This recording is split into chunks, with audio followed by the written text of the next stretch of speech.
for today's video mga kalods, ayan, pauwi na tayo mga kalods at ayan na nga, hinila na natin yung huli natin ngayong gabi mga kalods. So ayan, marami kasing namana ngayon mga kalods.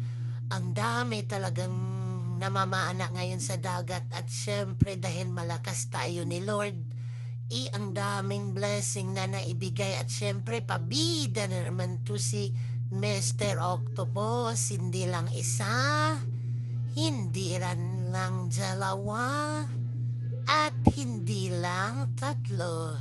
Kasi hindi siya naging apat, tatlo lang sila. So ayan na, alods, diba? Ang daming octopus natin today. Bidang-bida talaga sa pelikula to si Octopus mga kalods. So ayan, ganda nila tingnan. Mr. Octopus, tatlong octopus po yan mga kalods, puro manalaki. Yung isda mga kalods, gumagalaw-galaw pa. At isang pusit po yung kuha natin, ihawin natin to mamayang pag-uwi para makakain na din tayo ng dinner mga kalods. So ayan, salamat sa inyong panonood. I-follow nyo na ako.